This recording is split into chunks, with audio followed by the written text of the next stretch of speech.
What's up, everybody? I forgot to hit the go live button, so I'm sure you probably heard and saw, but didn't get a chance. So we'll play the intro music.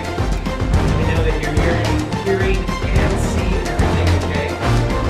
Welcome to the Planespotting Live. And 1 second, the okay that you guys can hear and see me okay.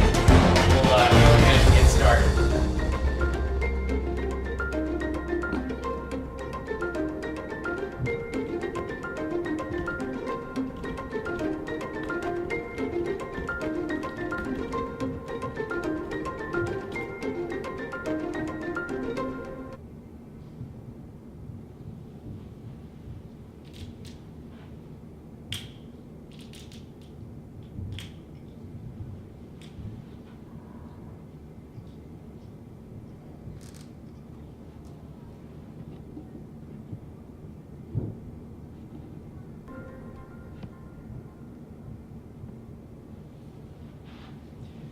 So let me know that you can hear and see everything okay. And everything looking good. Can I get a thumbs up, thumbs down, thumbs up, thumbs down, thumbs up?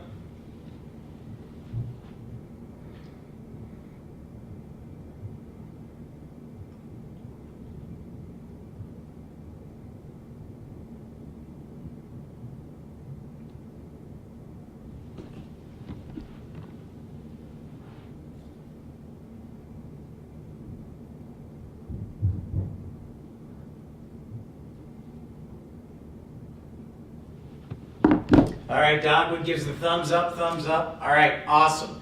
Well, I'm so excited to be here. This is the very first time I've done something like this, so I'm a little under pressure. So the first thing I'm going to do is turn down the air conditioning.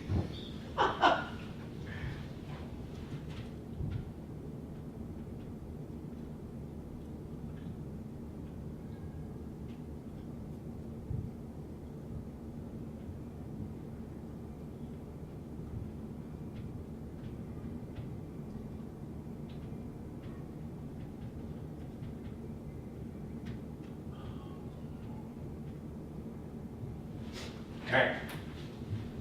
So now that I've turned down the air conditioning, awesome to have each one of you. This will be fun. We'll learn a little bit about it, weather, and hopefully this is the very first episode, so it can only go up from here. So this is PIP's Institute of Planespotting. Thank you so much for Matt Man coming up with the idea. I'm excited to have each one of you. So this is the opportunity, as I said, if you saw on the slide, the placer holder for the show, we're going to be talking about the weather today. So as a plane spotter, as a dispatcher, as an aviation fan, I'm going to give you some helpful tools maybe that'll help make your experience more enjoyable and help you understand what I talk about when we're doing the show and as far as weather, because there's some real practical applications of what we learned today of how you can be a better spotter. So, yep, good to see everybody. I can see there's a side screen we're going to get to in just a second. So, but I can see the chat and I can see it down here on the computer. So I will keep an eye on that. But let's get started. So the first thing we're going to talk about is one of the questions we have that you probably see a lot from me is, what is a METAR? All right. So what is a METAR? We talked about that a little bit. So the first question we're going to talk about today is, what is a METAR?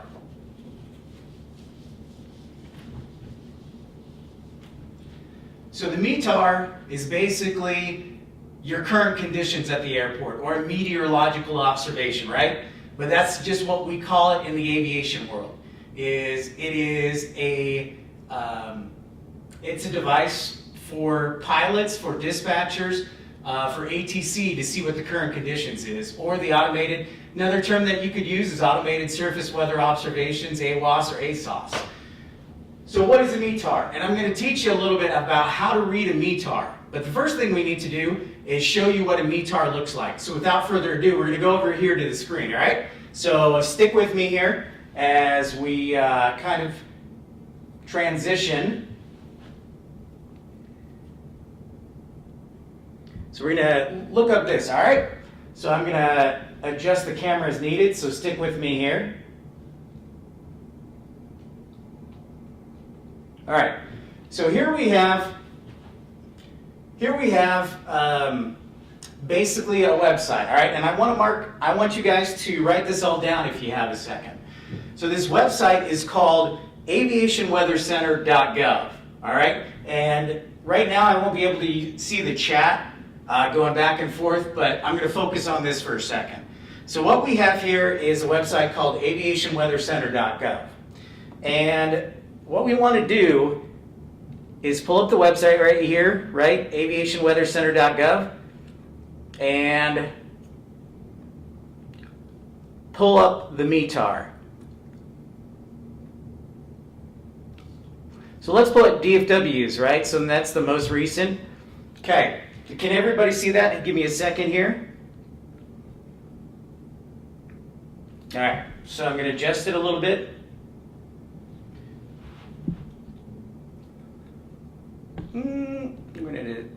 There we go. Okay. So we're going to adjust the METAR. We're going to go back to that. All right, so everybody see that screen, right? We'll do a zoom in here a little bit. There we go. All right, so that's a METAR. And what we're looking at, these are current conditions from DFW. So right here, these are the current conditions at DFW, right? So, but they're all abbreviations. They're basically abbreviations of weather conditions. And this helps us get these conditions, and it's like an abbreviated forecast or observation, all right? So this is what you see. So again, when you go to the website aviationweathercenter.gov, and you can search airports throughout the world, the current conditions, and throughout the United States. So this is what a METAR is. So we're going to decipher this. So we're going to go back over to the erase board, and we're going to decipher this and show you a little bit how to decipher.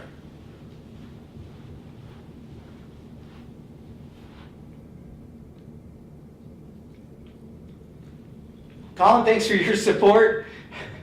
I've never. It's really nice that you're supporting me, but I'm afraid I don't want to disappoint anybody. All right, so we're going to go back here. We're going to look at the current conditions again. We're going to look at those. And a METAR, all right. So the METAR says,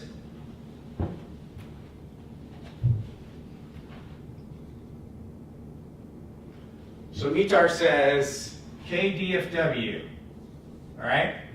That's the first thing. So what is that?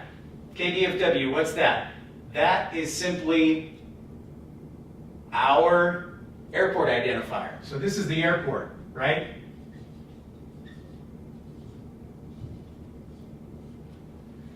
So in the United States, except for Hawaii and Alaska, it's always going to begin with a K, right? And here's our 3-letter ICAO code. Do you remember the airport codes we talked about? So there's our airport code. Actually, I thought of something too. So give me just a second here.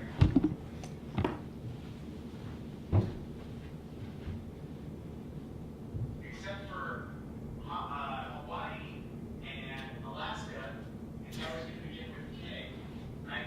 And here's our 3-letter ICAO code. All right. The airport codes we talked about. So actually, I pulled up my phone so I can keep track of the chat. All right. So here's our airport code again. This is KDFW. All right, and every time you see a METAR, you're going to see a code, right? So this is our airport code.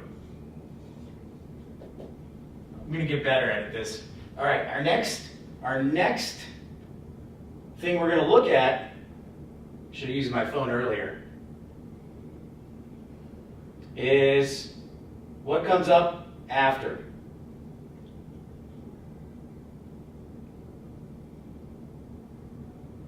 All right, next is the winds. The winds are always going to be next. All right, so the first thing we're going to see is the airport code. The next thing we're going to see is the wind. So the wind currently at the METAR, well, I should say the date comes before winds. scratch that, the date and time will come before winds. So, the date. Today is the 9th here in the United States. I guess I could do a better job of writing that.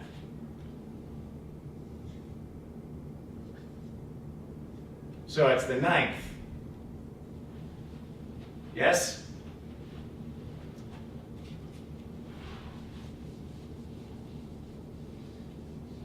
So date.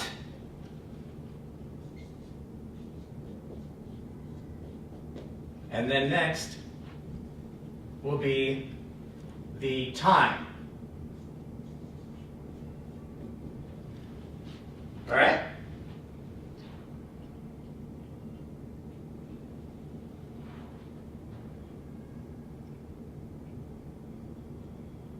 That's right, Louis, good job. You're right, not the winds. So, and this is something we're going to work with, so stick with me here. I know this is our first episode, so I just ask for a little patience and understanding, but thank you, everyone. So, the next thing, right? Date and time. So it was recorded at 1653 Z. All right, so that's 1653 Zulu.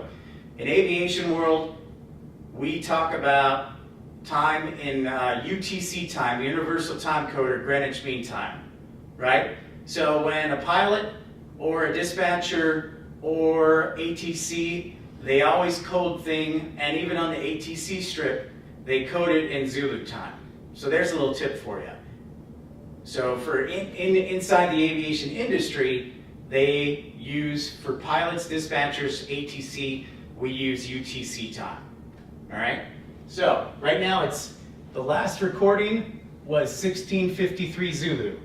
So that was, it's 11:30 now. That was about 30 minutes ago. All right? So now that we got the time and the date down, and we'll come back to this, I just like keeping a clean eraser board. We're going to talk now about the winds next. All right, winds. So what do the winds show at DFW? Next thing they show is winds are 20013 knots. All right, so what does that mean? What does that mean? Give me a second, I'll look up the chat here.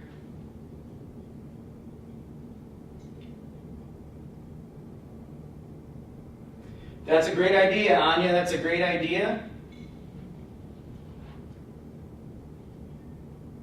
And we'll answer those questions. So we'll answer questions in about 15 minutes. I'll go back on the chat and we'll take a break to answer questions. But I just want to get through this. So, what's up, Jackie? Great to see you. I think that's a great idea. So winds are next. So what is a wind? All right, so this is 200. What is 200 representative of? That is the wind direction the winds are coming from. So if you think of a compass, right? A compass has 360 degrees. North, east, south, and west. Right? So what is the compass heading on a east? It's 90 degrees. South is 180 degrees. West is 270 degrees. And north is 360 degrees. So, with that in mind, right, keeping track of your compass headings, the winds are, they said, currently from 200, right? 200. So the winds are coming from this way. So if I'm at DFW, the winds are pointing this way, right? So that is the wind direction the winds are coming from. Winds 200 at 13 knots. And 13 knots is, right, a nautical term for ships, but it's also used in aviation and it's basically 1.15 miles per hour. 1.15 miles per hour is what a knot is what it comes to. What's up, Leo? What's up, Foster App? Great to see you guys. So, we now just have the winds.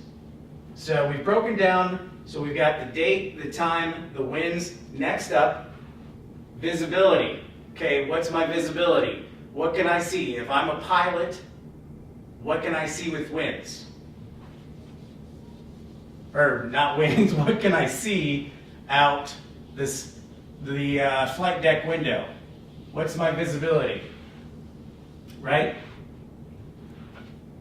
So, my winds have now been recorded. It's time for visibility.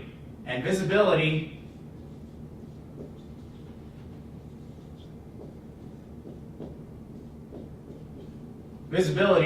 is how far I can see out the flight deck window, right? So that's how far, if I'm a pilot, how far can I see out the window? So for visibility. And today it's a nice day at DFW, all right? So it's a nice day. Excuse me, I think I'm gonna sneeze. Excuse me. Apologies. But it's a nice day here in DFW. So we have what we call 10 statute miles of visibility. So it's basically clear skies, great visibility. I can see plenty of miles, which isn't going to be an issue for me as a pilot. If I can see 10 miles ahead, it's not going to be a problem for landing or taking off visibility-wise, right? So that's super easy. So the next three numbers, or next two numbers, correspond to my cloud ceiling. What's up, L4R3? Great to see you guys. Great to see you, Leo. So next up is clouds, all right? So when I say cloud, I mean this. Think about the cloud, all right? This is my poor interpretation of a cloud. And there's rain, and here's the airport, right? And here's a plane. Just pretend it's a plane, all right? No jokes. All right, so there's my plane, and it's taking off, and there's rain. And so when we talk about clouds, the ceiling is next. So, in this case, DFW Airport is saying they shoot a laser up. They shoot a laser up. And what they're looking for is a radar beam, right? So if I'm looking for ceiling from the ground, I shoot a laser up to this cloud to determine how high is the base of this cloud. And that is my ceiling. Ceiling's always going to be that lowest number. So in this case, DFW, the cloud base, is few clouds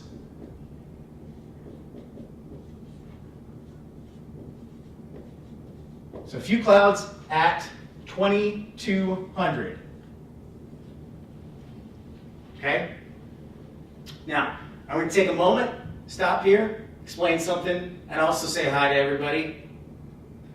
So Foster App, Leo, Colin, Louie, Jevin. Yeah. No, it's not your channel yet, Colin. Not your channel yet. You did have episode 134 though, all right? So it's few clouds at 2,200 feet. So the question is, hold up, Pip. What's up? Why is there a 0 in front, right? So a 0 is representative of like the hundreds place, okay? So let's stop there for a second.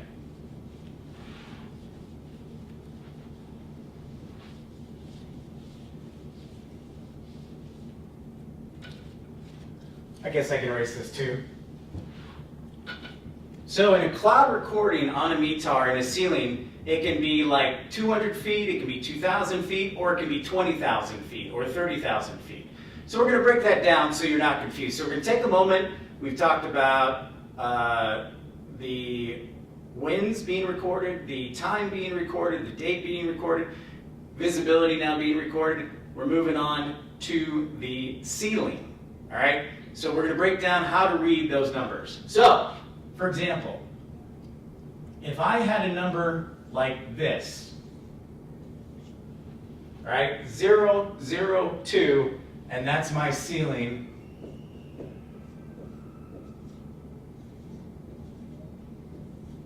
If I had a number of 0, 0, 2, what would my ceiling be? What do you think?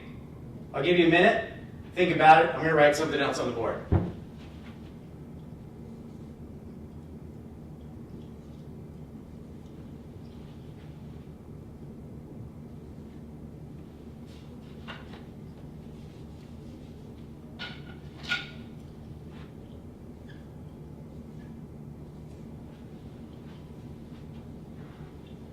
All right, so let's see if anybody answers.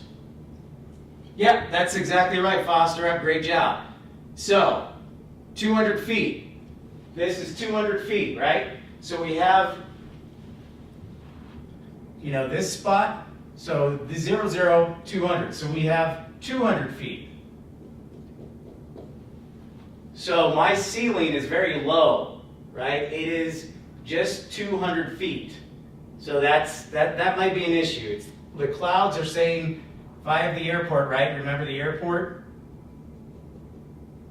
And then I have a cloud above, rain. It's telling me that my cloud ceiling is 200 feet. Okay? Now, we're going to go to the next number, right? So if that's 200 feet, what do you think this next number is? 0, 2, 0. When we're thinking of ceiling, what is that next number going to be? What do you think?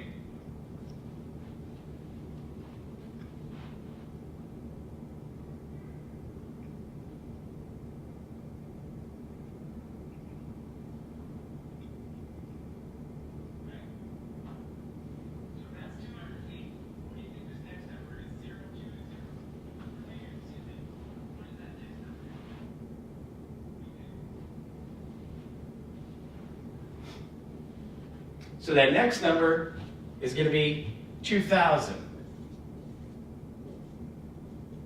Because we have 0, 2, 0. So there's no recording in this first number. We have a recording in this number. And so we'll do hundreds here. 10.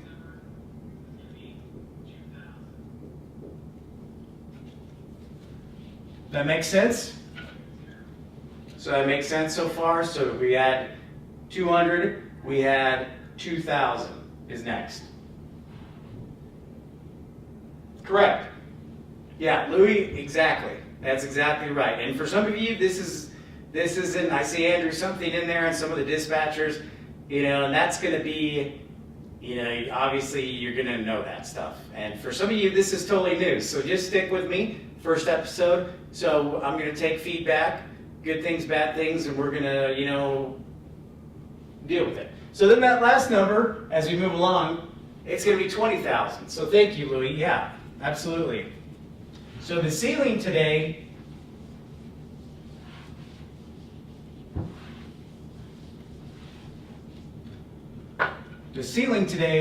is going to be recorded at few at 2,200.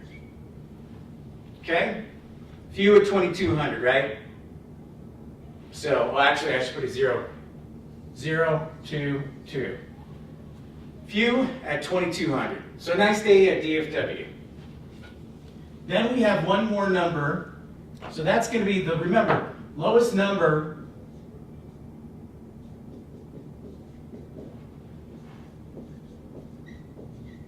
Lowest number is your ceiling, because we have another number in there.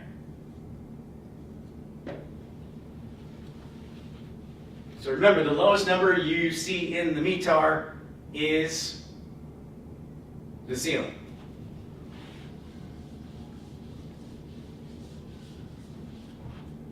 the next number in the METAR. So we've got the time for DFW, right? So if you're just joining us, I want you to go to aviationweathercenter.gov. I want you to go to METAR data and type in KDFW so you can follow along. Exactly, Louis. It's kind of like the same level as the plane.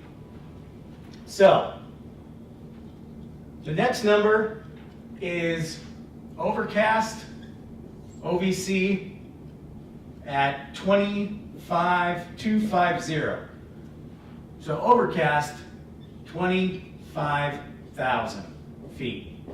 I'm going to kind of skip through this one because I think we got a basic understanding of what is going on with the ceiling and the cloud bases. So we have one layer of clouds. So we have one layer of clouds, that's right here. That is few clouds at 2,200 feet. And then as we go higher in the atmosphere, we got more clouds up here. And that is the overcast at 25,000 feet.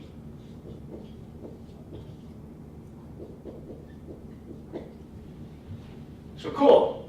So we just read the majority of the METAR. Then there are two more quick steps I'm going to run through because there's a lot to talk about today. So I'm just going to run through these and you can supplement this and watch. And I'm also going to, later on in the community section, I'm going to try and attach a document so that you can decipher METARs. There's a free add-on that I'll probably put in the video once this is published.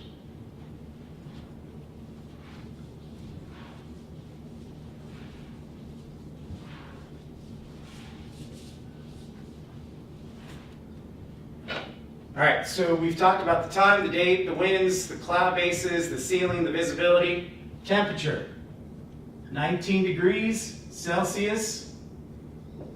Always in Celsius. It's never in Fahrenheit. It's always recorded in Celsius. Temperature, recorded in Celsius. Then the dew point is 14 degrees Celsius. Dew point.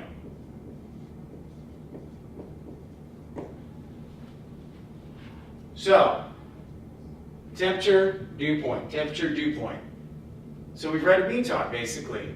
The altimeter, the pressure is 294. So right, that's our air pressure. Is the air pressure right now is it lighter or heavier than at sea level? Lighter or heavier?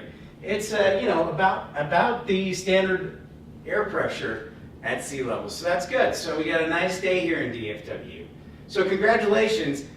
You just went through my class, and I'll work on it, but you just went through the class on how to read a METAR. So let's write it out.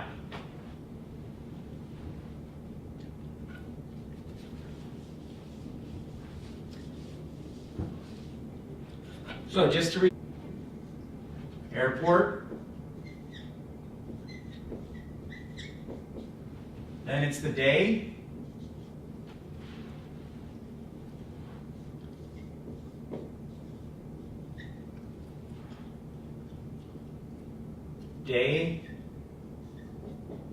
time,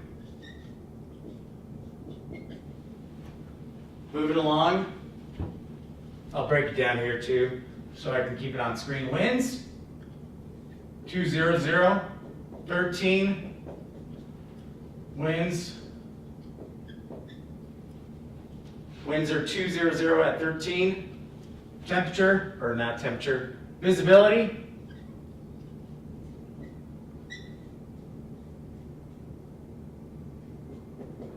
Visibility of 10 statute miles. Next up, few clouds, 0, 2, 2. Lowest cloud number, Leo, I see you down there. Hi to Brisbane, everyone. Hi to Brisbane. few clouds, 2,200 feet, or 2,200 foot ceiling. And then we have overcast at 22,000 feet.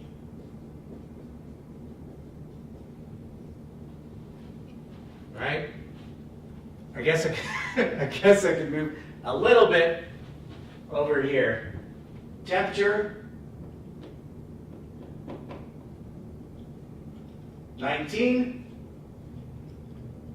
Dew point 14. Air pressure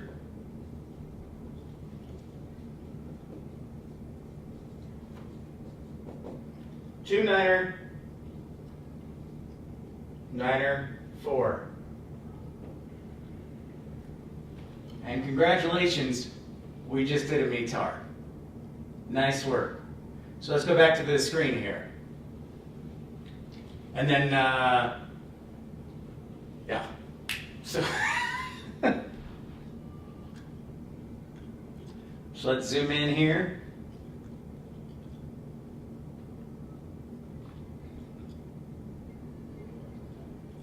All right. Good work so far. I give the old thumbs up. Whew. Okay, so let's CEO questions. All right, so anybody have any questions? William had a question of, has the METAR ever been wrong?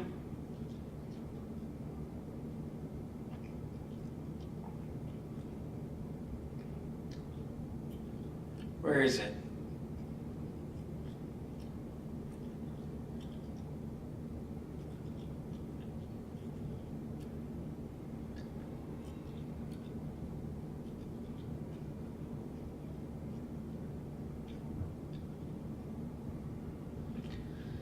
Yeah, okay, so Louis asked a question, or mentioned no significant weather. So no sig, Amsterdam, the METAR always ends with no sig, and that's just an abbreviation. Remember, a METAR is just an abbreviation for weather conditions, and that's because ACARS has only so many characters you can use, so as a way to shorten it, they shorten the codes to abbreviations, right? So that's exactly why. What's up, Josh? We're just going over how to read a METAR. So no plane spotting here per se. This is our how to read a METAR. And so if you missed it, go back into it. But, so now you have a basic understanding of current weather conditions. The METAR will basically be updated every hour, and that'll give you your current conditions. Pilots look at it, dispatchers look at it. They look at a METAR to find out what the current conditions are every hour. Does it make sense? Josh, I see you over there. Thanks for tuning in. Again, this is something that's a little bit different. This is something I wanted to try. Maybe we'll do more of it or not, but I appreciate your time. We still have probably a good hour, so stick with me. And then probably the last 20 minutes, I can do some question and answers, so stand by. But one of the things that I get asked that I really want to talk about is dealing with plane spotting. So we're going to come back to the dry erase board, so stand by.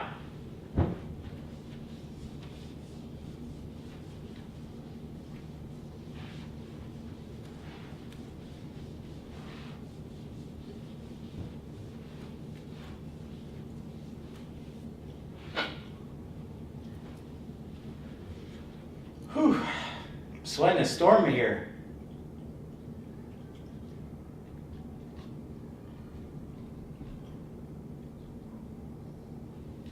Isn't this fun? It's kind of fun. I've never been a teacher before, so you can probably tell that. But, so we're going to zoom out a little bit further so I get the entire screen. So one of the questions I get most often, I think you probably, veterans probably know this, is how do you know where a plane is going to land, or how do you know where a plane is going to take off? or which way it's going to take off. So we're going to start with a basic discussion of how it's going to take off, and then we're going to look at flight radar so you can kind of see some hints, all right? So I'm going to draw DFW. I'm going to draw a really poor drawing of DFW. So for background, and then flight radar is going to give us a much better view.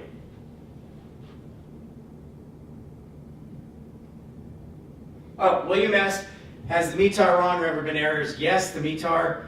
So sometimes the METAR, won't report all the weather conditions. And in that case, sometimes pilots can't take off. If they don't have winds, if they don't have temperature, if they don't have visibility, they oftentimes can't take off because those are necessary to run performance data and also fly safely. So yes, William, to answer your question, sometimes there are errors, and in that situation, the pilots, I've had instances where I've been dispatching where there's been an error with the METAR report, the Automated System Weather Observation Report, where I don't have visibility, so remember how far I can see, I don't have the temperature and winds, and in that case, we can't take off, period. So sometimes that does happen and the flight gets delayed until we can get that machine fixed or until the tower can provide me with current weather conditions.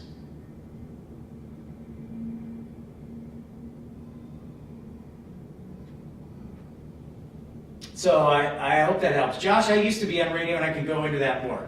So great question, William. We'll probably have questions in about 35 minutes. So about 11:30, they'll save about 20 minutes left in the time that I have. I can rent for 2 hours at a time. So let's talk about DFW. This is a good question. I'm going to give me a minute here.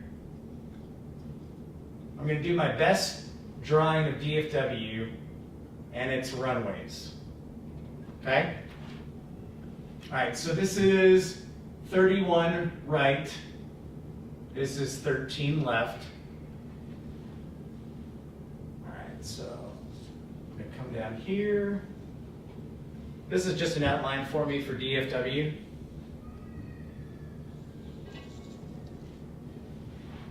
So, then we have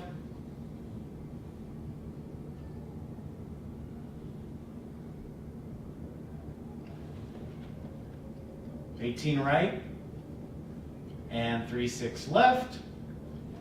Founders Plaza is right here.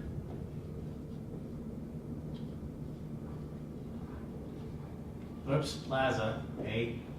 And then runway 18 left, 36 right. And then we have the terminal. So I'm going to draw this big rectangle here, and I'm going to label it, and I'm going to cross it like this so you'll know it's the terminal. Right? And then I've got 3 more runways on this side.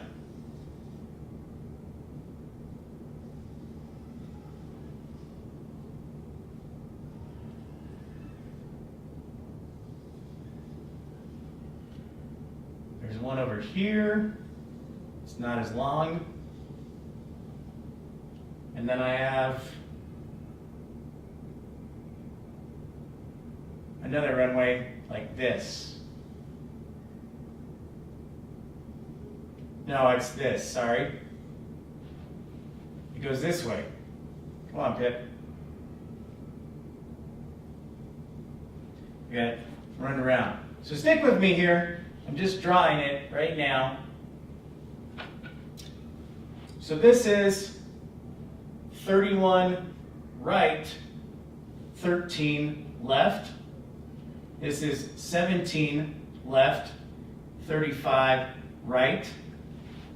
17 center, 35 center. And then this is 35 left, and this is 17 right.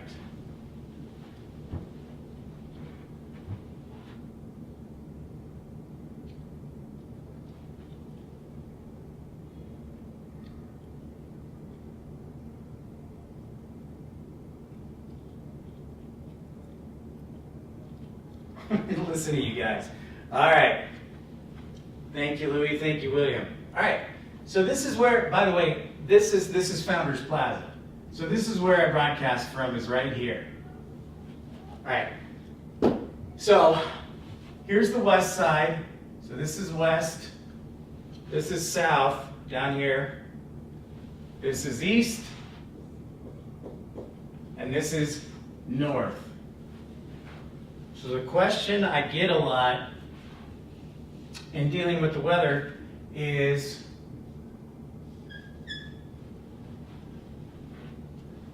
which way are the planes going? Why aren't they coming over on this side? Where are they? So so the plane is going to take off much dependent on the winds very first, right? Because we want to land into favorable winds. We want to land into a headwind, and we want to take off into a headwind. That adds to our speed, and when we're taking off, it adds to our speed, so it helps us take off sooner. And when we're landing, it helps us slow down quicker, because when we pull those spoilers up, that increased friction helps us slow down. All right? So that's just a basic understanding. So sometimes we'll have planes that are arriving to the north, right? So they're going to land on these runways. Why is that? Well, that's because of the winds. So if I have a plane landing here, it's because the winds are coming this way. Whoops. Right? So, in the scenario today, we have southwest winds. So follow me on this. The winds are pointing, right? We talked about it earlier, so let's bring up the compass again. So we got north, west, east, south. Winds are from this way, 220. What did it say? Oh, winds are now 190 at 11. So, based on the winds of 190 at 11 knots, what's going to happen? Plane's going to come this way. Why? Because my wind, the wind is going this way. So I want to land, remember, I want to land into the wind. I want to land into the wind. All right? So, let's pull up flight radar. Let's go over to flight radar. And what do you think we'll see? We'll see probably, let's check it out.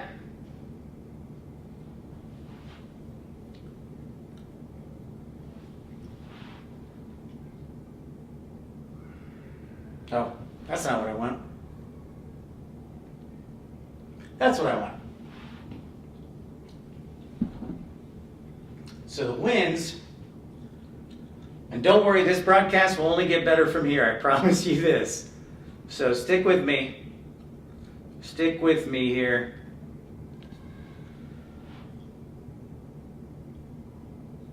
I wish I could draw on that screen, that would be awesome. But in the meantime, there is DFW.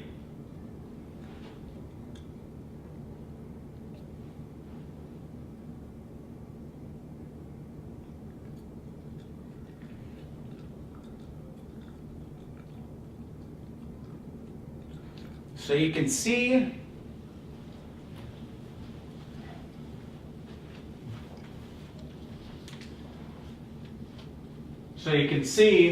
I've got a plane, since the winds are coming from the south, I've got a plane arriving towards the south, arriving towards runway 18 right. So winds are from the south. That means my plane's going to come towards the south, right?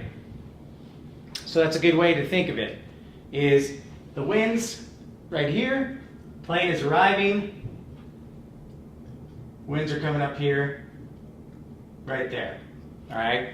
So we got a live look at what's happening. Now, Make sense so far? Make sense?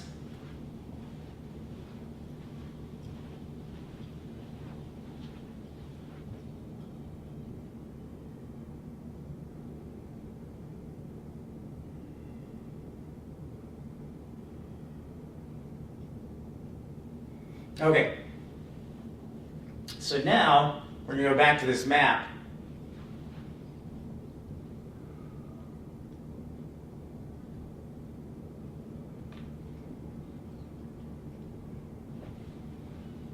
We're going to find out. So, right? So today it's a south wind day. It is, when the planes are arriving in the south, wind's coming from the north, all right? So, a lot of questions. Another question I get a lot. So that's a basic understanding. So if I have a south wind, I want to be at Founders Plaza because the planes are going to arrive right in front of me. All right?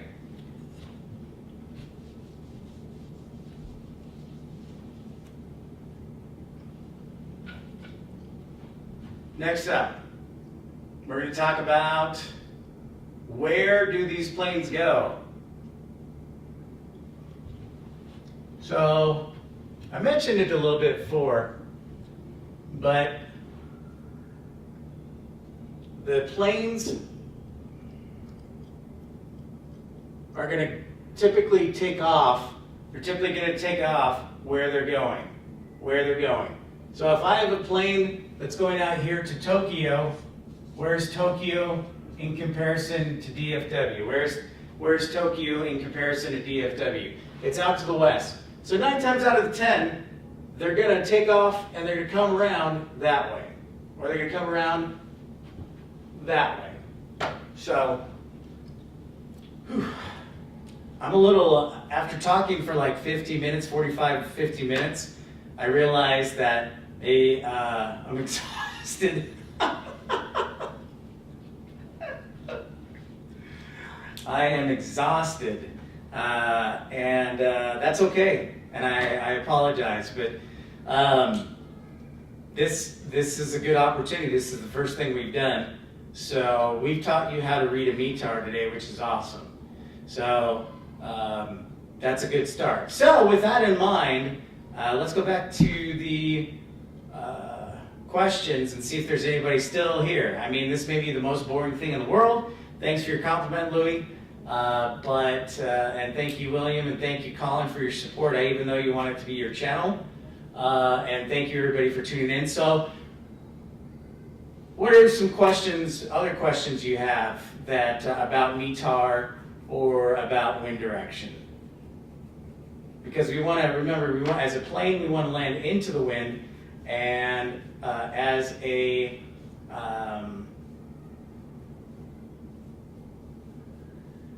yeah, I've brain fart. I've got so many different ideas how to make this broadcast better that I'm just kind of like doing this and I'm like, oh, I could do that, and that. So it's just like all kind of ruminating, and it's just like right there too. So I kind of think like that. So let me see what the chat is going on. Give me a second here.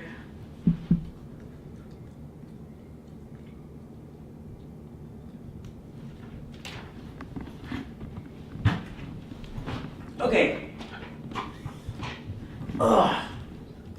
So give me, I'm going to come a little bit closer here. I'm going to turn down the microphone a little bit, so stand by.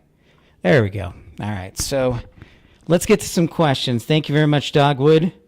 I appreciate the compliment. Thank you, Louie, for the support. Josh, what is the voice the pilots tune? Josh asked a question, a good question. What is the voice pilots tune into over the radio where it sounds like a robot giving you all the information? That is a great question, Josh. So that is the ASOS. The ASOS, or the Automated Surface Weather Observations. And so that, yeah, I know the robot voice you're talking about, but that is just basically ASOS, which is the same thing as a METAR. Except, you know, with the METAR, it's deciphered and then it's put on the Aviation Weather Center website. But those are exactly the same thing.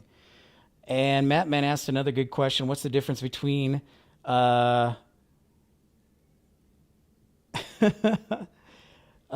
the difference between a METAR and ATIS? So there's the difference is the ATIS will include, and correct me if I'm wrong on this, because the METAR corresponds more so for automated surface weather observations, AWOS or ASOS. ATIS will include also the frequency of planes in use or runway in use, and also the frequency to contact the tower. They'll also talk about runways in use or runway that's closed. And ATIS is more so the, I would say, in my experience and sitting in the flight deck behind the pilots, ATIS is something the pilots pull up via print, whereas you can hear ATIS, but more often than not, you will hear the automated surface weather observations, and the METAR is just the print version of the automated surface weather observation. So I hope that makes sense and not cleared up. You're welcome, Josh. That's a great question. That is a great question. What's up, DFW? Hope you're doing well. This is intro to METAR we just went over. It's almost 12:15. Hard to believe. So, yeah, ATIS is typically, I won't speak on behalf of the pilots, Matt Man, but the METAR is strictly weather observation, whereas ATIS will include frequency and also possible runways in use or any restrictions. Yeah, Wellington Flights Live. Great question. All right. So Wellington Flights Live, hi Pip, good information. Question, is a TAF just a forecasted METAR in the same format? Kind of. It is in the same format, but the TAF is a little bit different. So let's pull that up on the screen. So give me just a second, Wellington Flights Live. I will pull that up on the screen here. Stand by. All right, so I'm going to go back to aviationweathercenter.gov.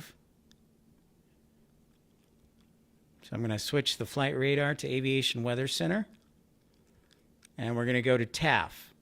All right, so I'm going to show you how that works. So I'm going to turn the camera here, and we're going to zoom in a little bit.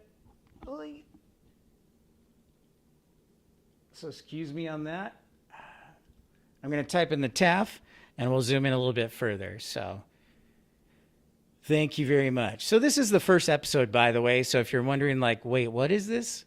So this is the very, very first episode of PIP's Institute of Planespotting.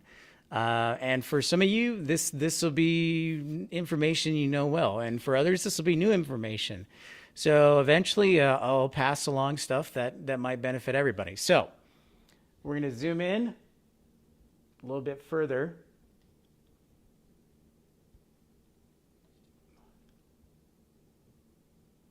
All right. And we're going to look, and we're going to go down to TAF data. You see that, ladies and gentlemen? There's an icon that says TAF data right here. All right. So we're going to hit TAF data. We're going to type in DFW again. So, and Wellington Flights Live asked a great question. Is the format the same? It is basically the same, but it covers a time period. So let's look at this for a second. Make sure that everybody can see this clear, so I'm going to zoom in a little bit further.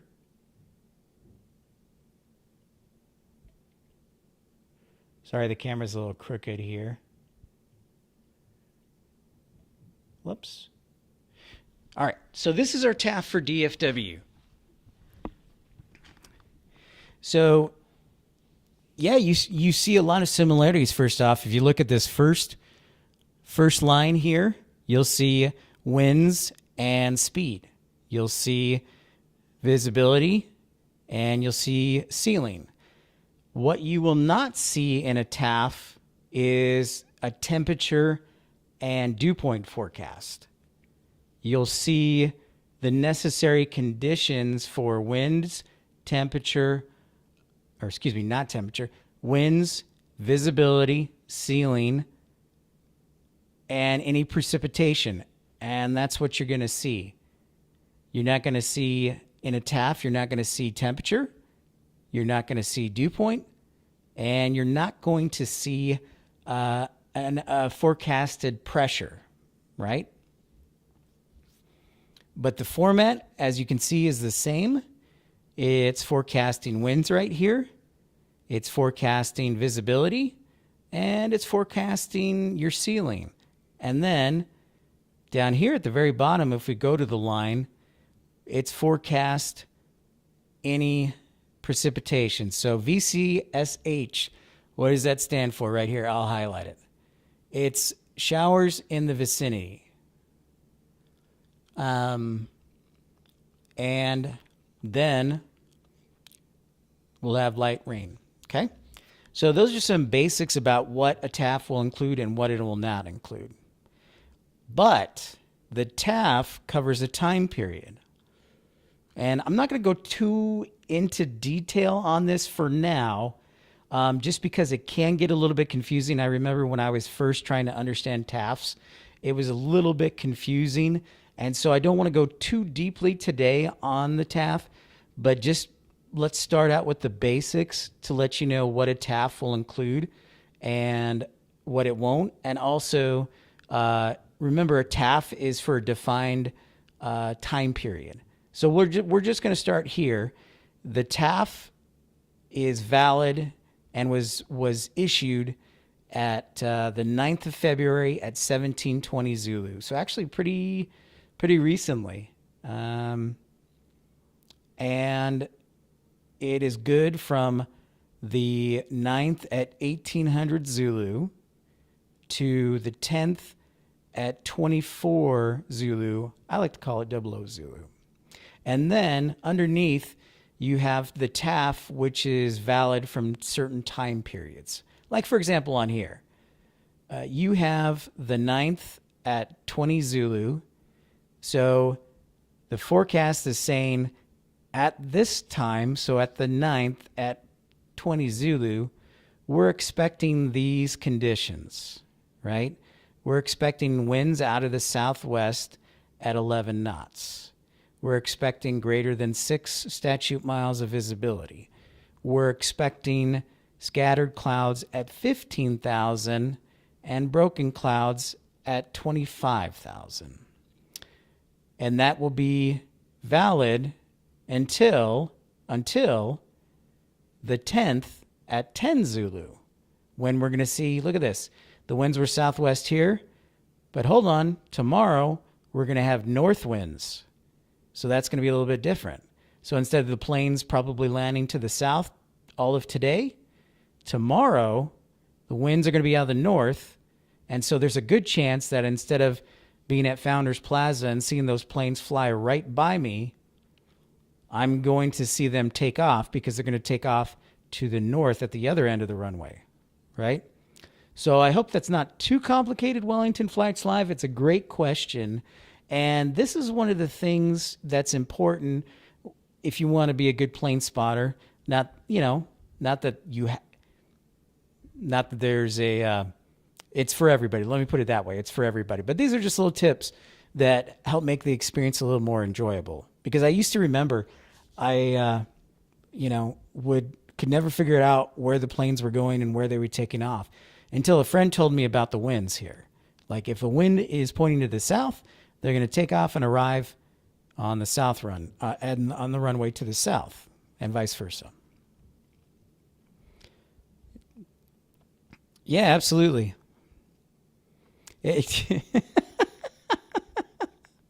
No, it doesn't count as recurrent. No, it does not count as recurrent training, jet dispatcher, because I haven't been paid yet. But thanks for that's a really great question, Wellington Flights. So excellent question, and I hope that helps provide some clarity on the issue. So, in the meantime, you'll get to see a little bit of this is the OBS right system.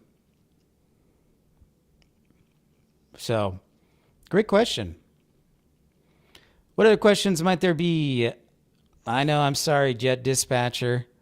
If Spirit paid me, then I would count this as recurrent training. It is school-like on a Saturday. No. I'm glad. So I think after doing this, I think what we may do is, and feel free to ask your additional questions.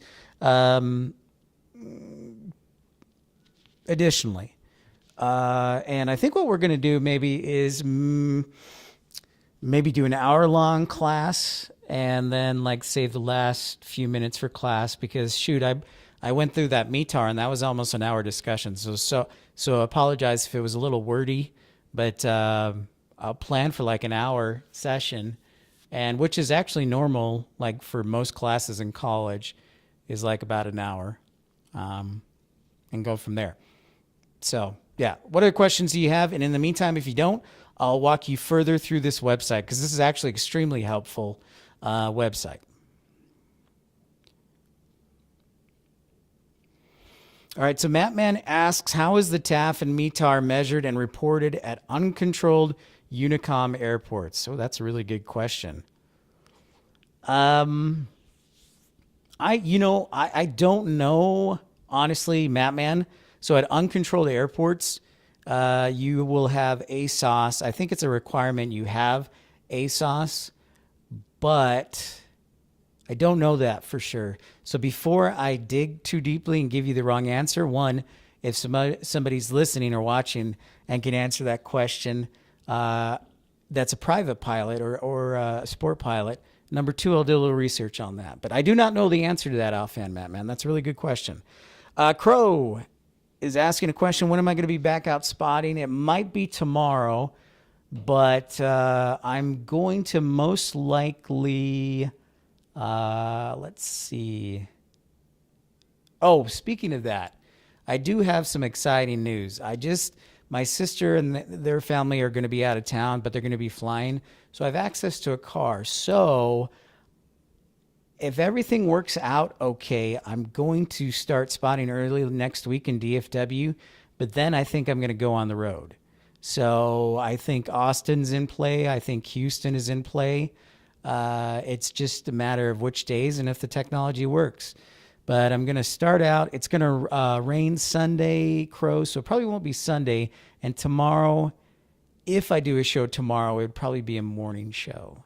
But I'm thinking I'll be broadcasting in DFW early next week, and then be on the road. I may have to alter the Love Field on Valentine's Day thing, but at the same time, I may want to keep it, so we will see. But great question. So let's go back to the website. You got it, Crow. Thank you for the support. And thanks for everybody for smashing that thumbs up button. This is the first episode of what hopes to be many episodes that'll get even better. I've got all these different ideas while I'm doing this. And so I'm writing stuff down. You don't see it, but I'm writing things down I can do to make it better. All right. So again, let's go back to the homepage, because this is a really great website. This is absolutely free. This is Aviation Weather Center. So this is the website that dispatchers look at, that pilots will look at in the United States. But it's also free. There are weather services you can pay for, but this is totally free. This is put out by the National Oceanic and Atmospheric Administration, so NOAA, and the National Weather Service. So it's a free website for everybody, and it just got updated. So let me, I'm sure you can see a few things. But again, if you're just joining us, this is PIP's Planespotting, Institute of Planespotting, episode 1. And I'm showing some people a few things that are helpful for planespotting. So again, let's go back to the METAR, right? We want to go METAR. Let's do, let's see if we can get, let's do this. Hey, Wellington Flights Live, what is the airport code, the 4-letter airport code for Wellington Airport? Or if somebody wants to give me Anya. Oh, I think Anya gave us Nuremberg, which I think is Echo Delta Mike. Let's see if that comes up. All right, so the METAR there for, I think, Nuremberg, Anya, if you're still on the chat. Look at that. You've got winds, variable at 2 knots, 999. See, this is a difference in from the United States to Europe. 999 means clear visibility, right? If it's 9999, that's clear. Few clouds, greater than 10, we'll call it. Well, greater than 10 visibility, 10 statute miles. Visibility is greater than 10 statute miles of visibility. So 9999 in Europe, that's a good thing. Few clouds at 3,600 feet right here, right? Few clouds at 3,600 feet. And then temperature of 9 degrees Celsius, right? Remember, temperatures are always recorded for official observation purposes in Celsius, even in the United States. 9 degrees Celsius, dew point of 6, and the hectopascals is 993 millibars of pressure. So a little bit different how they record pressure in Europe, and no SIG, so no significant weather. So that means like you've got a good weather day, no thunderstorms, no heavy rain, no, anything like that, no snow. It's just no SIG means no significant weather. So there's a European METAR, which I think is pretty cool.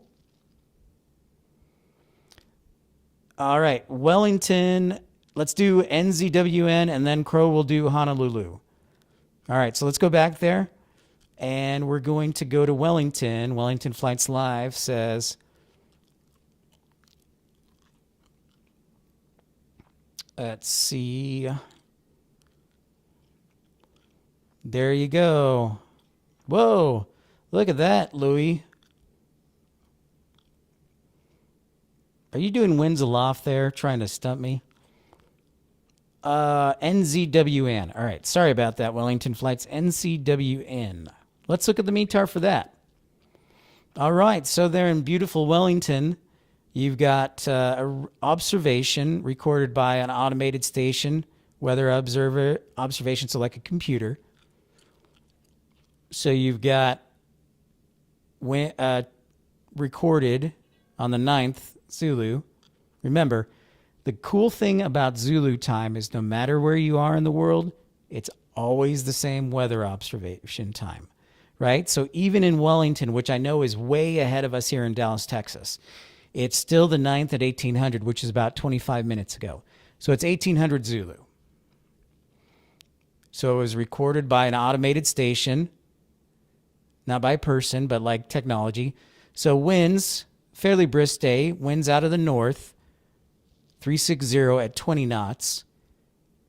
There's that 9999. What does that mean?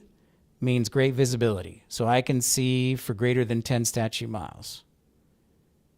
Right? And then we have a little bit of low ceiling today there at Wellington. You've got broken clouds.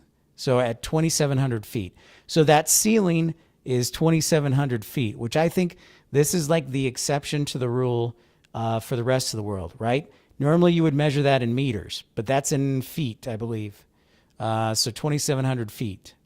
Then the temperature and dew point, 18 degrees. So a little bit on the cool side. Actually, that sounds quite pleasant there in Wellington. So that sounds wonderful. Temperature in Celsius, 18 degrees. And dew point of 13 degrees. And your QNH, 1013. So millibars of pressure, 1,013 millibars of pressure, hectopascals. So there you go, Wellington Flights Live. Sounds like a lovely day there in Wellington, Australia. Maybe I should just do a live channel dedicated to current conditions at airports. All right, so next up. Oh, nice. You also play with ham radio and ACARs. Very cool, Louis. All right, so let's look at Honolulu. Next up, so here's a fun fact. In Honolulu, the first letter of the airport is not K like the rest of the lower 48. It's actually P. P is in Papa. So PHNL. So Honolulu Airport. All right, Honolulu, Hawaii. Here are the updated weather observations recorded about 35 minutes ago. And again, unless there's a special report, these are going to be recorded every hour close to the top of the hour. That's why you see the 9th at 17:53 Zulu here. So the winds are 360 at 4 knots. So light winds on the ocean, very nice. 10 statute miles of visibility, which is great visibility. You've got a few clouds at 2,500 feet. You've got scattered clouds at 6,000 feet. And you've got a temperature of 21 degrees Celsius and 19 degrees Celsius for the dew point. So what does, that mean? We'll talk about that in just a second. Altimeter, so we're going back to U.S., how they measure pressure. The altimeter is 30.12. Okay, so the remarks. This is important. This is just a remark that the automated weather observation reported. So AO2 means automated weather surface observation with precipitation discriminator.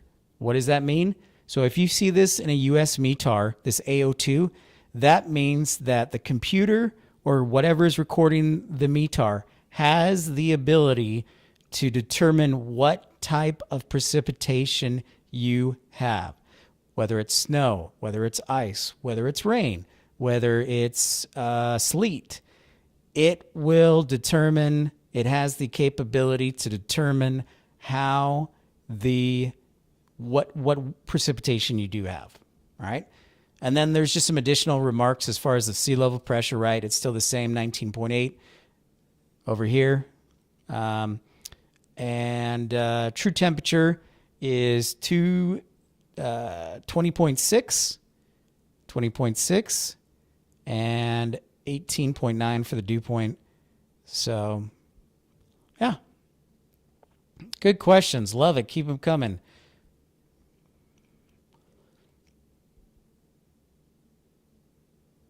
Did I say Wellington Flights Live? Did I say Australia? I apologize profusely. I know New Zealand is in, or Wellington is in New Zealand. My brain is just fried from doing all this talking. Heads up and a shout out to the teachers too, because I'm talking so much. So you're exactly right. Wellington is in New Zealand. 1,000 apologies. Wellington Flights Live. I should know better.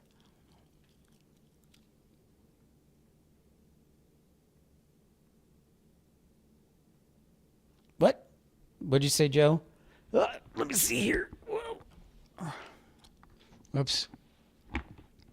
What does my METAR look like today? What's up, Joe? Good to see you.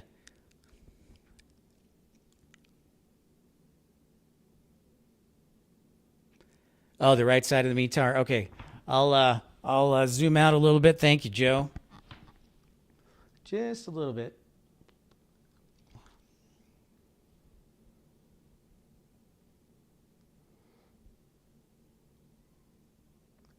Thank you, Joe. Yeah, this one, the Honolulu had a lot to say. So yeah, you can see the last part, you're probably like, what is he talking about? So there's that AO2. So right there, again, that AO2 means that the technology has the ability to determine the rain, the type of precipitation they have, and there's the true temperature and all that stuff. So I apologize for that technical error. Again, first episode, it'll only get better from here. When you start something, it can only get better from where you started it. That's a good rule to live by. So thanks, Joe. Well, thank you. Oh my gosh, Louis Dehan with the €2 super chat. Yep. Thanks, Joe. Appreciate you catching that.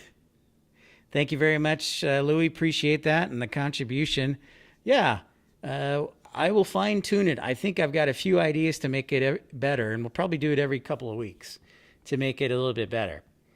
And to Joe's point, yeah, Matt, man, it's exactly right. As far as I know, American also has their own staff of meteorologists that are on staff for the weather to supplement. Yeah, and Joe brings up a good point. There are only certain things we're allowed to use as dispatchers. So for clarity's sake, like what you would call governing rules for being a dispatcher. Like there are only certain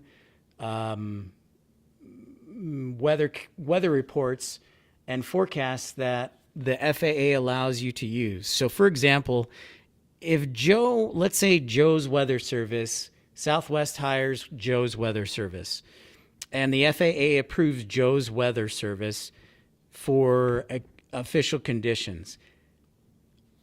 PIP's weather service from Southwest might have more information, but if the FAA only approves Joe's weather service for the official conditions and forecasts, the dispatchers cannot use PIP's weather service to disseminate forecasts to determine legality of flight. So there are certain rules that the FAA sets up to ensure quality and also legally what you can use. Like I can't just go to the, for example, like when I worked for Breeze, we could not use Breeze Airways. We could not use a service called NavBlue. They provided weather conditions, but as far as legally forecasting the flight, we could not, or launching the flight, we could not use NavBlue. We had to use the National Weather Service that you see here. So good question.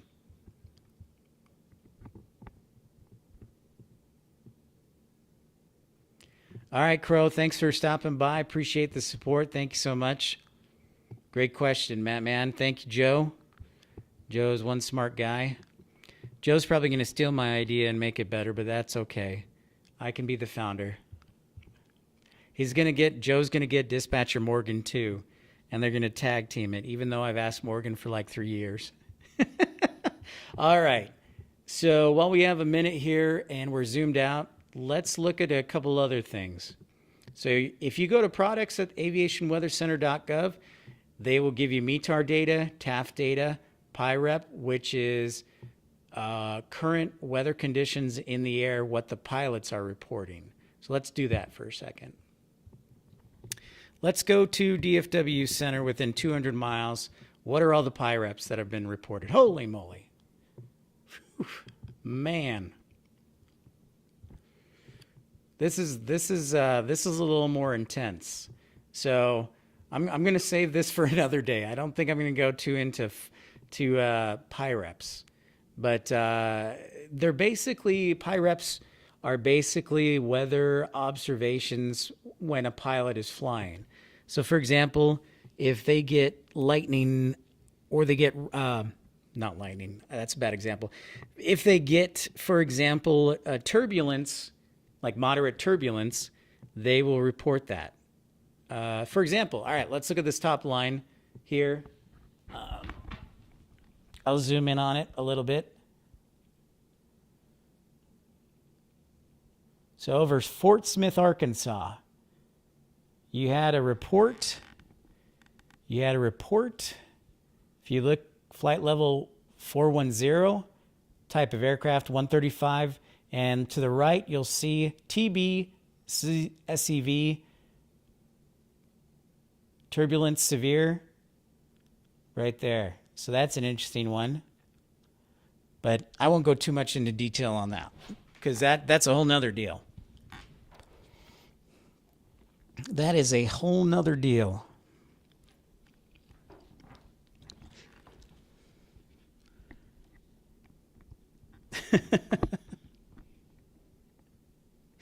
I know, Joe. I know you want to do it, but it takes so much energy. So it's true. Good to know that.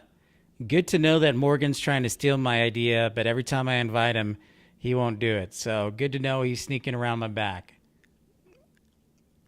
Awesome. What other questions are there for the aviation world? Let's go back to this, and again, this is the other thing, is this website also has radar and weather information. So let me zoom back out to it. A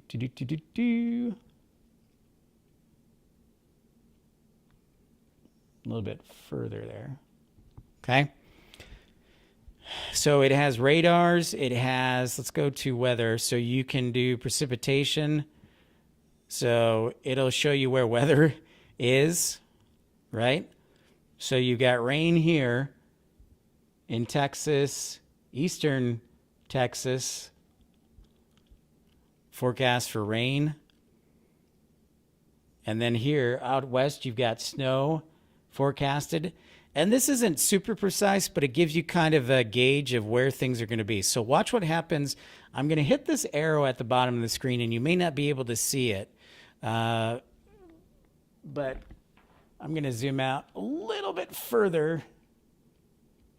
Yeah. So you see at the very bottom, there is the time code. And I'm going to, as I hit the time each hour, you're going to see how things change and where the forecast goes. So watch it. See? Slow movement. Where is the rain going? Where is the snow going? And so these are all things that pilots and dispatchers look at when they're flying. There's a lot behind the scenes, and obviously I think this is one of the reasons I want to do this too, so people have a better understanding why their flights are delayed or how they can be better informed, why there's cancellations, things like that. So the website, again, is Aviation Weather Center, or aviationweather.gov, excuse me. But it's called Aviation Weather Center, and it's a free website for anyone, and it gives you all sorts of information. And let's see what else we can find here. So weather observations, forecast. We can do observations. There's your reports for airports around the country as far as weather observations. What's another good one? Traffic management portal. See, it'll give you some links. Planning and forecasting, Hurricane National Weather Center, upper winds forecast, just everything that you would need to be in a more informed dispatcher, pilot, and just a lot of great stuff. So, what's up, Brian Cassidy? So nice to see you. What's up, Bubbag? We're almost done. So here's what I've learned today. I've learned that we've got some really smart people who already tune in. I've also learned that there are a lot of things I can do differently and some that I can do the same. This is the type of room I want to rent because it both has a big screen and it also has a dry erase board. And those are some really helpful things. So, any other questions? Brian, great to see you.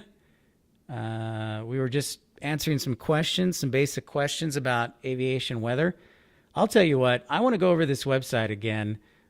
So give me just a second here of, let's see, NAS status.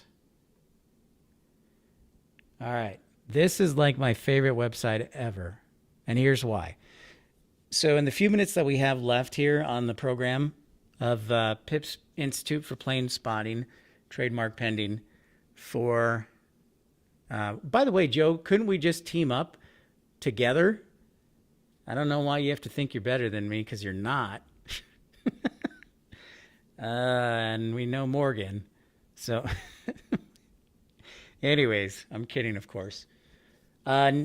Go to this website. Write this down if you're in the United States. Write this website down if you fly a lot or you want to know more about air traffic control things. This is a free website. It is nasstatus.faa.gov. Again, the website is nasstatus, nasstatus.faa.gov. nasstatus.gov, nasstatus.faa.gov. And this is basically like the what we the heart of the ATC operation. This is kind of where you, as a resident of the United States or as a dispatcher, can get a bird's eye view of everything that's going on in United States airspace. And it's really quite cool. So I love this. I'll just, for example, let's look right here. So active airport events. Denver says they're de-icing. IFP, which airport is that? All right. And then let's go to the San Francisco. Let's ignore those other two. Let's go to look at the San Francisco one right there on the screen. SFO, ground delay, 28 minutes due to runway constructions. Our friend Tommy from AvGeek Edits brought up the fact, and I think we brought this up before in the last couple of weeks, that one of the main runways is closed for repairs at San Francisco. So you usually you'll see on live streams from Cali Planes and other people, is that they'll have two western runways, 28 left, 28 right. Well, 28 left is closed for construction. So that is telling us that there's a 28-minute delay, so a slight delay for departures into San Francisco due to that runway construction. Because instead of two runways they have for arrivals, they only have one. So just FYI. And another thing in the website is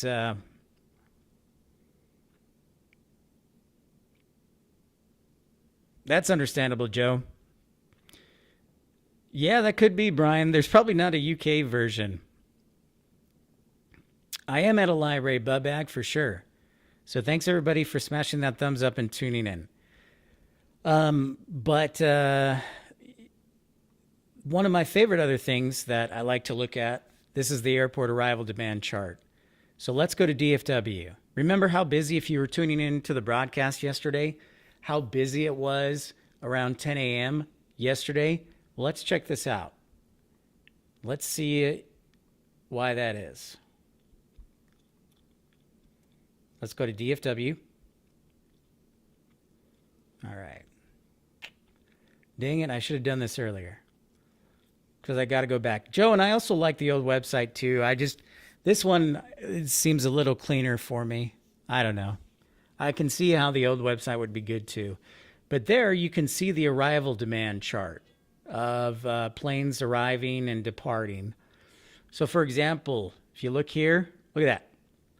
Departing 92 flights into DFW in 2300 hour.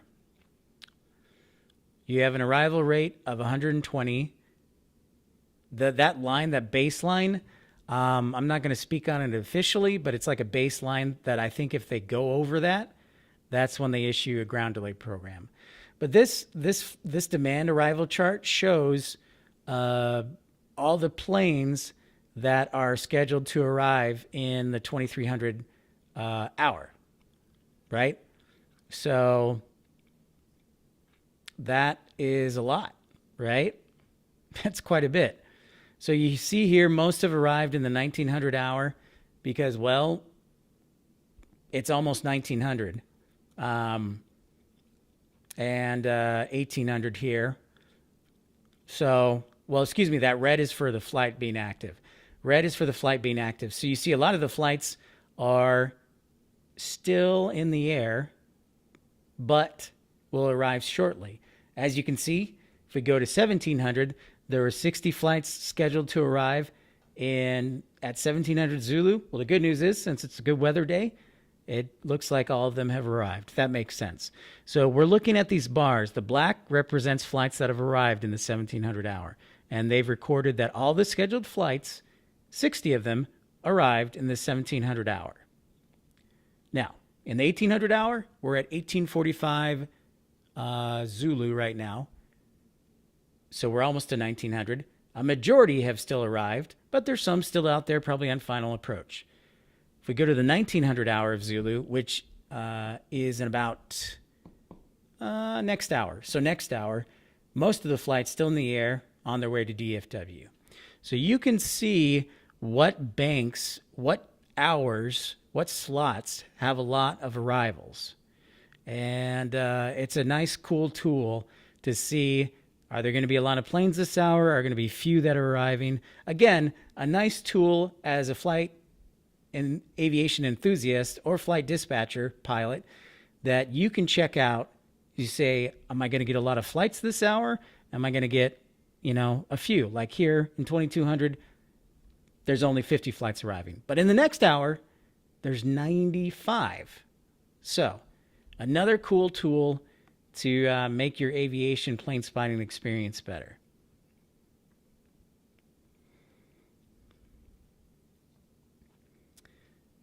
Yeah, and it is, Brian. In fact, it is spread across 7 runways. Yep, so they'll use all the runways except for the runways in use, or ones that close. Right now, DFW has 7 runways. One of them is closed. In fact, it's 17 Center, 35 Center. They're doing construction on it right now. Or is it? Yes. So 6 of the 7 are under construction.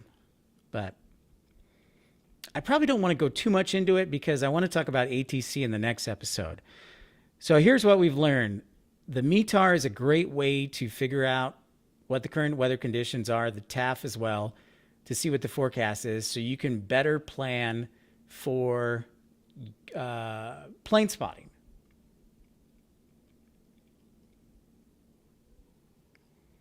I'll publish the stream. I got to get out of here soon in a few minutes because my time's almost up. But anyways. But thanks for everybody tuning in. I know this is a basic understanding, but I thought we went into a good bit of detail on the METAR, and we also talked about the TAF. So hopefully this will improve your aviation weather experience because current conditions are important, and TAF is important. For example, like we talked about, if the winds are going to switch to the north and I'm at Founders Plaza, I'm not going to get a good view of the planes arriving because they're arriving to the north from the south. So, yep, Bubag, I'm at a library. But any other questions? It's about time for us to leave. But I want to say thank you to everybody for tuning in today. I know it was the beginning of a beautiful relationship. What did they say? What in Casablanca, something like that? I don't know. But anyways, I want to thank each one of you. Joe, thanks for tuning in. Louie, William, Bubag, Wellington Flights Live, Josh, Mapman, Anya. Yeah, for sure, Brian, especially if you guys come over to the United States. Again, 2 websites that I'll put up in the comments section after this video is published is the NAS status website and then also the Aviation Weather Center. So if there's anybody who didn't write that down or forgot, I'll make sure in the comments section those are listed below. Thank you, Matt, man. One of the nice things I like doing about it is because of you ladies and gentlemen who are very supportive on it and are interested in learning more.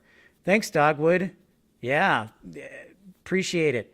So this has been a great time. So just want to, again, if there are any other questions, feel free to email me. Whoa, Wellington Flights Live. Thank you for that New Zealand dollar contribution of $3. That was very generous of you, very kind of you. And again, thank you for supporting the channel. Next stream, Brian. Oh, aircraft scheduling? I would have to get an aircraft schedule in here or a crew scheduler in here. Matt, man, that is definitely not... that is a great future topic, but I would definitely hire crew scheduling for that one. That one is out of my wheelhouse for sure, so I'm going to have to make friends with crew scheduler. $3. That. But we'll probably, the next episode we'll probably hopefully do in about 2 weeks is on ATC and air traffic control and why they do the things they do. And I'll see if I can reach out to somebody from ATC, but sometimes they're kind of shy. But I'll do my best to explain things and do my best that way. But Brian, as far as streaming, I'm thinking possibly tomorrow morning, just for a couple hours, because I don't have a lot of data left until I buy a new card. But I'm really pumped because the next week, if I don't do a stream tomorrow, Brian, I will not do one probably for the rest of the weekend because it's supposed to be rainy and kind of nasty on Sunday. But I'm obviously going to be doing streaming next week. And if you're just tuning in, I mentioned this before, but it's definitely worth mentioning again. My sister and their family are going to be out of town, so they're going to let me borrow their vehicle, one of their vehicles. And so I'm going to be on the road at some point next week, probably headed down to Austin, headed down to Houston, hopefully if I stay healthy and everything and don't get sick. So we'll start out the week in DFW, but the hope is that we can get down to Austin, that the technology will work, and that we can get over to Houston and then that the technology will work there. So I'm really excited about the next week and a half. So that's kind of what I'm thinking, Brian. Possibly tomorrow, but it's dependent on weather, so we'll see. But then after that, I'll update you. But yeah, Funfair duty, awesome, man. Awesome, Brian. Thank you again for the contributions, Louis DeHaan, Colin, Wellington Flights Live, everybody out there, all the members of the premium.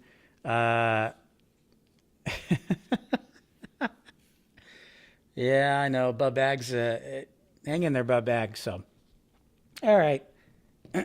With that, I'm going to do something official now.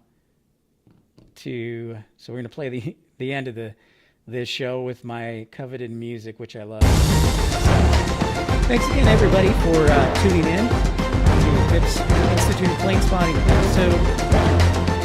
Thank you so much, everybody. Batman, Brian, Bubag, Joe, Jet Dispatcher, Colin, Wellington Flights Live, Anya, Colin, Josh, Dogwood. Who else did I miss up there? Anybody I missed? Let's see who else. Louie, of course. Kagan, Jevin, Josh, Aldrich, Mark, Crow, Noah, everybody, Paresh. Thank you to all of you for tuning in today. It's been a fantastic episode. Everybody have a great Friday. I'm going to post some stuff. Of course, once I'll get this published, I'll get the web pages on there, and then I'll have some exciting announcements on the community section later today. But for now, thanks everybody again for tuning in. This has been Pip's Planespotting, Institute of Planespotting, episode 1. Take care, everyone. We'll see you on the next stream. Look forward to talking with you again.